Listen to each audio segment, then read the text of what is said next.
dulu. Saya tahulah. Kerja saya. Dah. Dengar.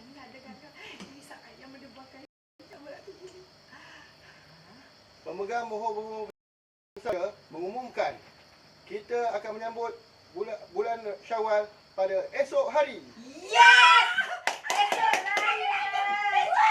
Tak sabar besok raya. Baju dah siap belum? Dah gosok ke belum baju? Baju dah gosok ke belum? Alamak, besok raya. Saya lupa. Yang ni saya tak tahu. Yang ni saya tak tahu yang besok raya. Saya nak kena masak. Itulah awak. Mengata orang bukan main lebih lagi Suka buat kerja last minute macam ni lah. Baru tahu yang ni. Tadi tak tahu. Jom. Mai teman mak cepat masak. Saya minum air sejuk besok.